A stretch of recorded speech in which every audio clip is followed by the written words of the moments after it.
Okay, thank you for the conference organizer. It's a wonderful opportunity for me to exchange the ideas. I think, this Friday, the Hamburg Summit, I agree, as many presenters just mentioned that I think it will be a tough G20 summit, difficult. Never before has the G20 summit faced such with obvious division among its influential members. But I'm still optimistic, especially in several issue areas for the G20 this year for Hamburg. One is anti-terrorism. According to the schedule, the leaders, when they met first time this Friday, they will have a meeting of the anti-terrorism. Then, like the 2015 Antalya G20 summit, they will maybe, it's very likely that they will issue a standalone declaration or statement on anti-terrorism. Second, tax, I think this year also can make some progress. Digitalization, yeah, Angela Merkel is very concerned. Yes, I agree. Also make some progress. African development, compact with Africa, another focus. Yes, it's also going on. Yes, very difficult, climate change, and also trade protectionism. But if you change your ideas to look at these very tough cases, climate change, yes, yeah, very different positions between Trump and Merkel, maybe President Xi Jinping. We can also see some opportunities from this. That's green finance. Green finance started from last year Hangzhou summit. It's another aspect of climate change governance, and also energy efficiency. So you will see climate and energy. That's one session of the Leaders Summit. So today, I want to explain why some issue areas, they are still going on pretty good this year. The reason is the G20 governance architecture. Although, different years, different leaders, they will have the different opinions. But in the G20 governance, if you, in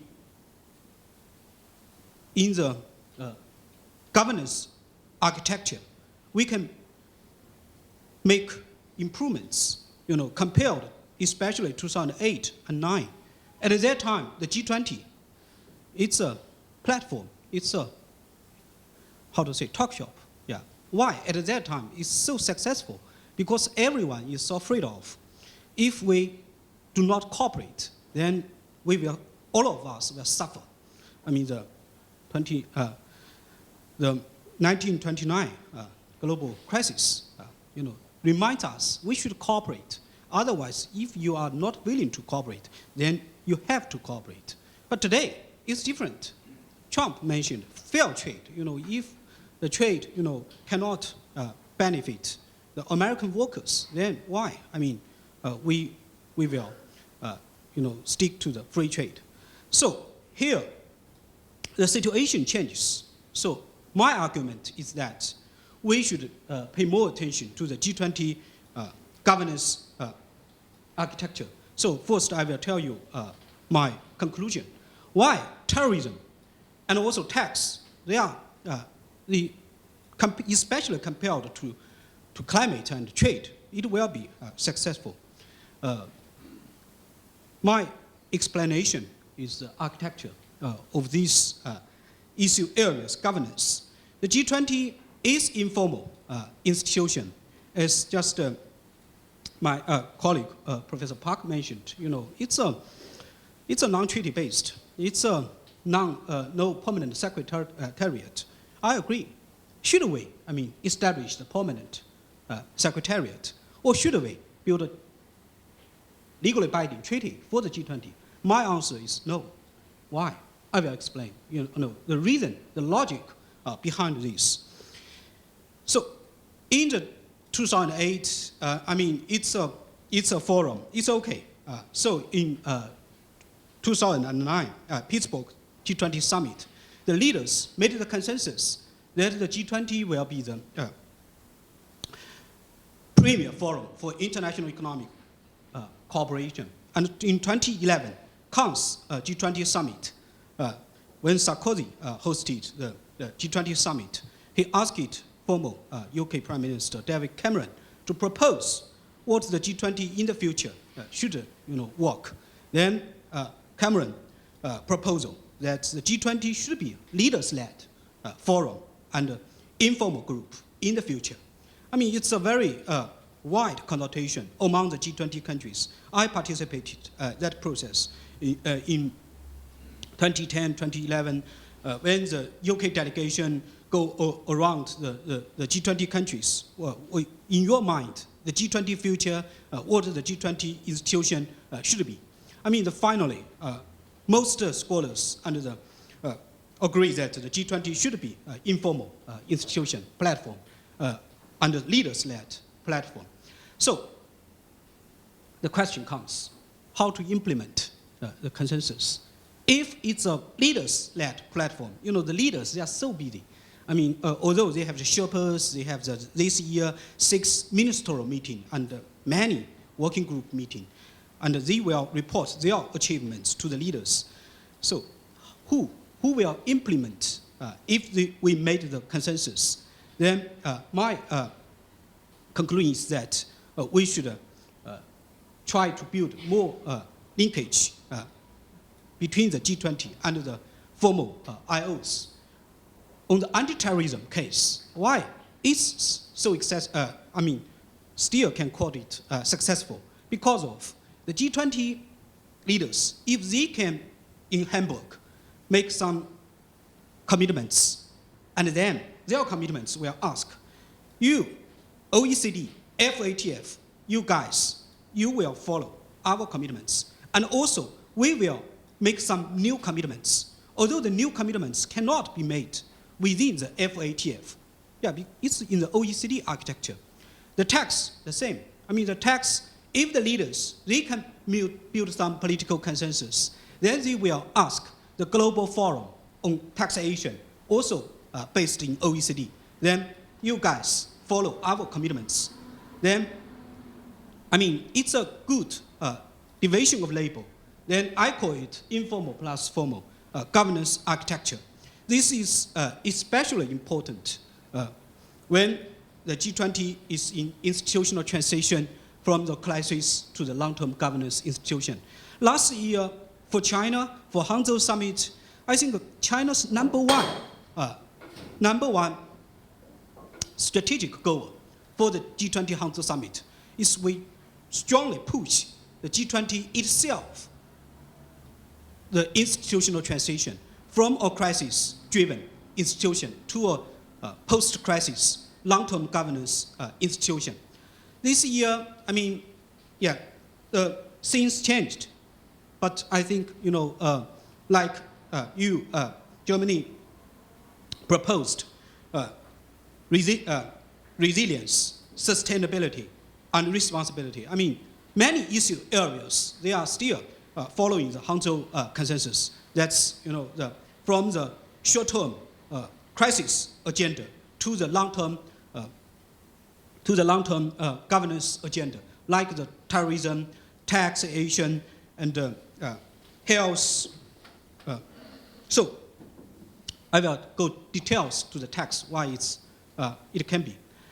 First, I will propose why permanent institution, permanent secretariat, and a treaty, and a legally binding treaty is not good for G20. So, because formal and informal institution, they both have their advantages and disadvantages. Then go back to the G20 case. The G20 currently, from the 2008, 2009, after that, then we call the G20 Institutional Transition. Then the tax case. Theoretically, I mean, all the international institutions, as very classical definition, that it should be principles, norms, rules, and decision-making procedures. Then we will say that Bretton Woods, the governance model, that's the legally binding, permanent secretariat, formal IOs. Yeah, as a formal session, the colleague explained, that's very special after the Second World War. At that time, in terms of power distribution, in terms of consensus between the UK and the US, we call the embedded liberalism. Then we set up the formal international organizations, Bretton Woods.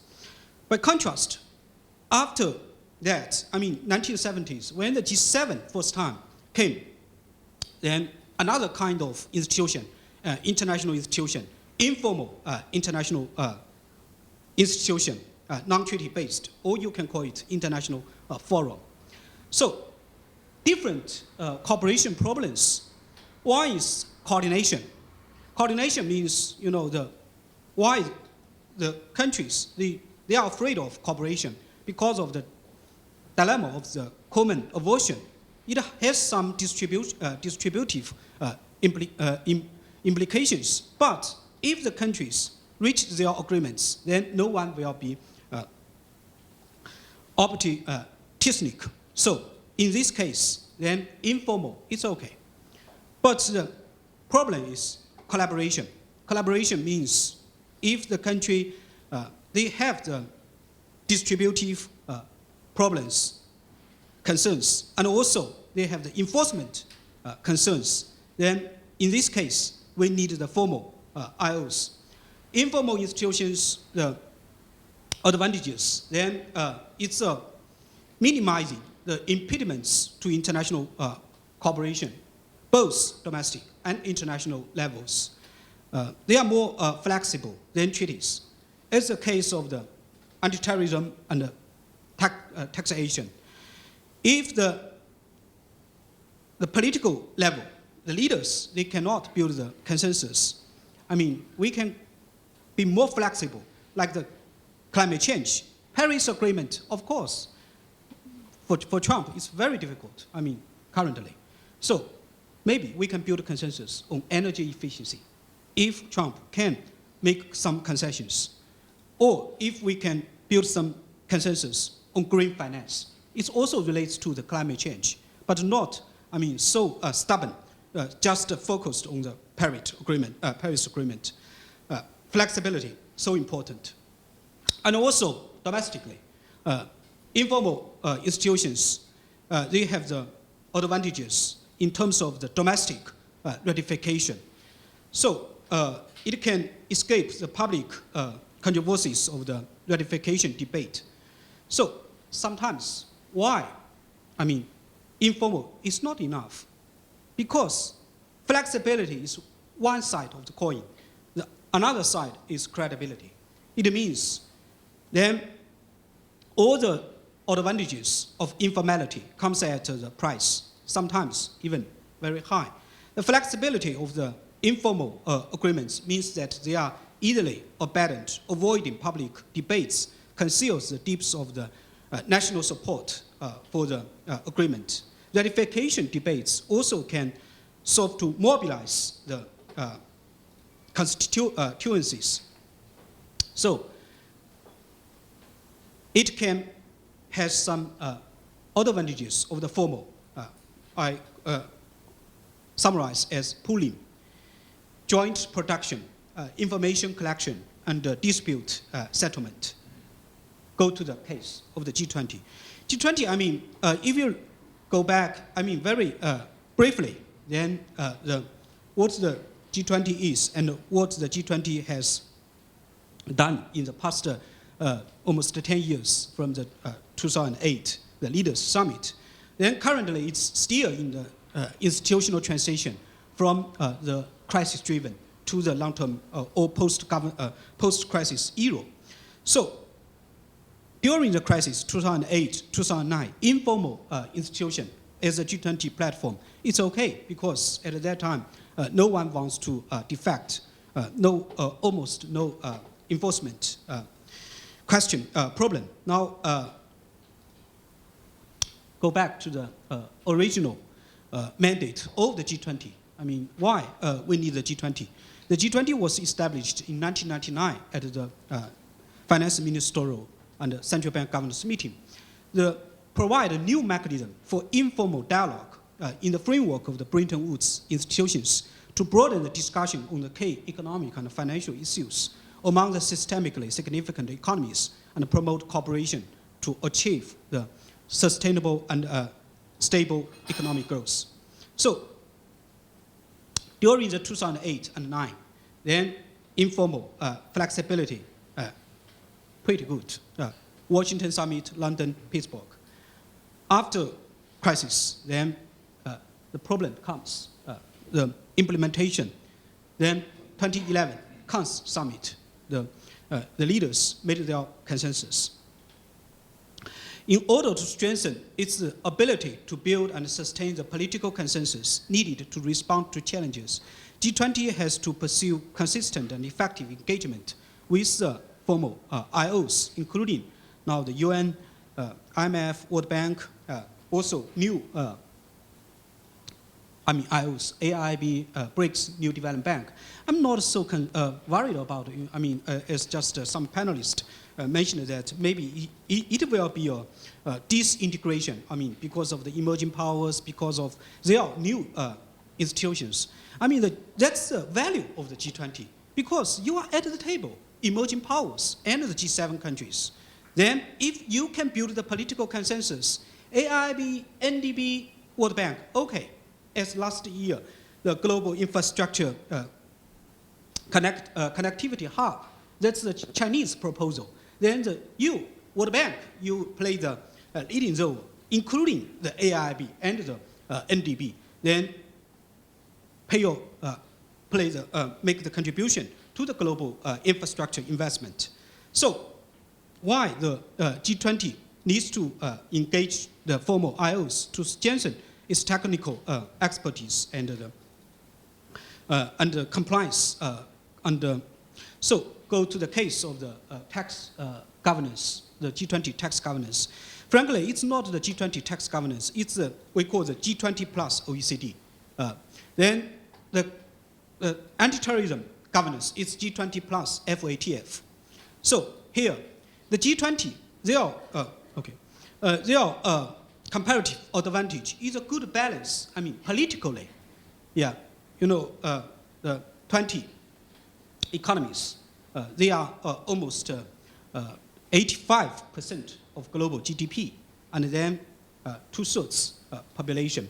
So, I mean, legitimacy compared to all other global governance, economic governance institutions, legitimacy is a comparative advantage.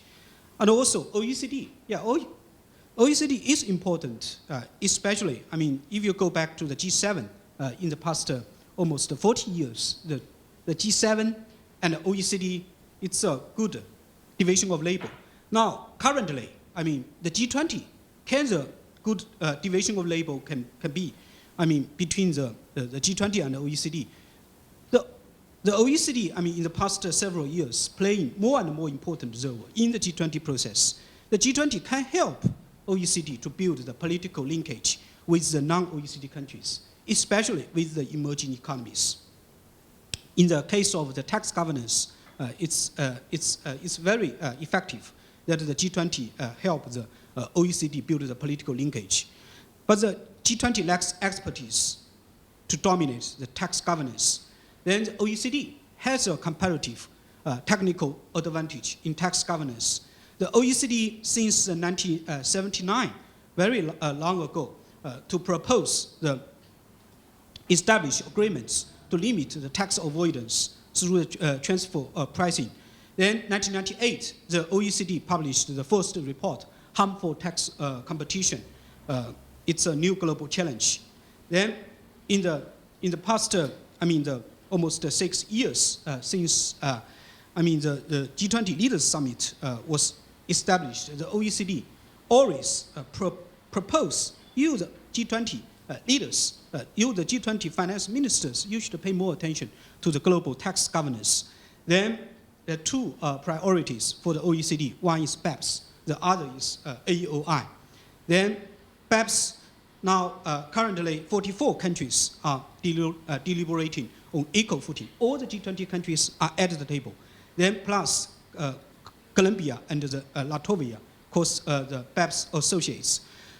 AEOI, the G20 helps the OECD to upgrade the global tax forum. Then now currently the members, almost 120 members. So go back to the G20 plus OECD tax governance process on the last several years. I mean, it's a good division of labor. Then on BEPS, the 44 countries, they are deliberating on an equal footing, including the OECD and non-OECD G20 countries. The G20 plus OECD in tax governance is promising because it combines the OECD technical expertise with the G20 high political consensus. So, finally, I mean, the trade-off between the formal and informal. I mean, the G20, it's a political forum, although the topic is economic, issues, policies, but the leaders, they are real politicians. They will take in charge of the domestic economic policies and also international economic policies. So let the leaders do their work, lead the world, lead the global economy. Then how to make the governance architecture more effective. So my conclusion is that crisis, euro, then the G20 itself is okay. But after that, the G20, how to make the effective engagement with the other IOs, especially now currently, as I mentioned, many new IOs, they are establishing. Then how can the G20 can be the overarching institution for us, for global governance, and then let these IOs play their part of the role. Thank you.